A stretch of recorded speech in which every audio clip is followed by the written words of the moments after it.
একটি পরিবর্তিত বাংলাদেশে দীর্ঘদিন আমরা ফ্যাসিস্ট রেজিমের মধ্যে ছিলাম, সেখান থেকে বেরিয়ে এসে আগামীকাল এই বর্ধিত সভা হচ্ছে দীর্ঘদিন পর, এবং 2016 কমিটি গঠনের পর এটাই প্রথম বর্ধিত সভা।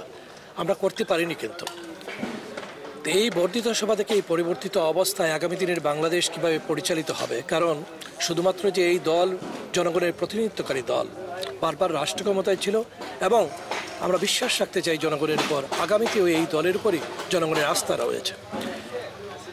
আমাদের যে 31 দফা কর্মসূচি, সেই কর্মসূচি জনগণের সামনে তুলে ধরা হচ্ছে। আমরা আগামীকালকের এই বর্ধিত সভা থেকে আগামী দিনের রাষ্ট্র পরিচালনা, আগামী দিনে নির্বাচন কীভাবে হবে এবং সামগ্রিকভাবে দেশটা কীভাবে পরিচালিত হবে সে বিষয়ে কিছু কথাবার্তা আসবে। কারণ বিএনপি দলকে শুধুমাত্র নয়, দেশকে নিয়ে ভাবে। আমরা ইতিমধ্যে আপনারা দেখেছেন যে আমরা যদি বিএনপি বলেই দিয়েছে, যদি বিএনপি রাষ্ট্র পরিচালনার দায়িত্ব পায়, জনগণ যদি সেটা দেয়, তাহলে সকল দল মত এবং পথকে নিয়েই বাংলাদেশ জাতীয়তাবাদী দল রাষ্ট্র পরিচালনা। জানেন যে 17 বছর বিএনপি স্বাধীনভাবে বাংলাদেশের রাজনীতি করতে পারে নাই, একসাথে বসতে পারে নাই, কথা বলতে পারে নাই। সেই সমস্ত এবং অনেক নেতাই জেলে ছিল।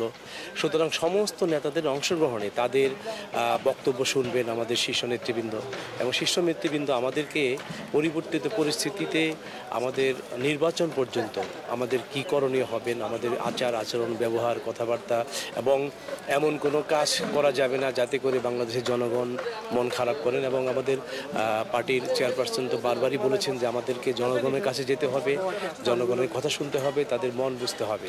তো সেই বিষয়েই সবথেকে জোরালো বক্তব্য আমরা আশা করছি যে আমাদের পরবর্তীতে আমরা কী আচরণ করব, কিভাবে চলবো, কীভাবে ঐক্যবদ্ধ থাকবো। আরেকটা বিষয় হচ্ছে যে আমরা তো 31 দফা নিয়ে বিএনপি এবং আমাদের নেতৃবৃন্দরা কাজ করছেন।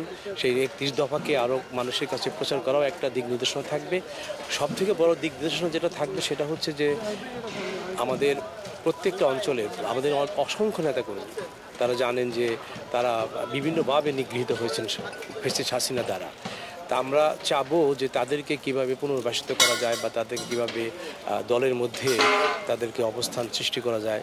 আর আমি যেহেতু বিদেশে থাকি এবং প্রবাসী হিসাবে আমি চাবো যে প্রবাসীদের যে দাবি দাওয়াগুলো আছেন, ভোটাধিকার থেকে শুরু করে আমাদের অনেক সমস্যা আছে, সেই সমস্যাগুলোকে যাতে একটু আইডেন্টিফাই করা হয় এবং গুরুত্ব সহকারে দেখা হয়, সেটা আমি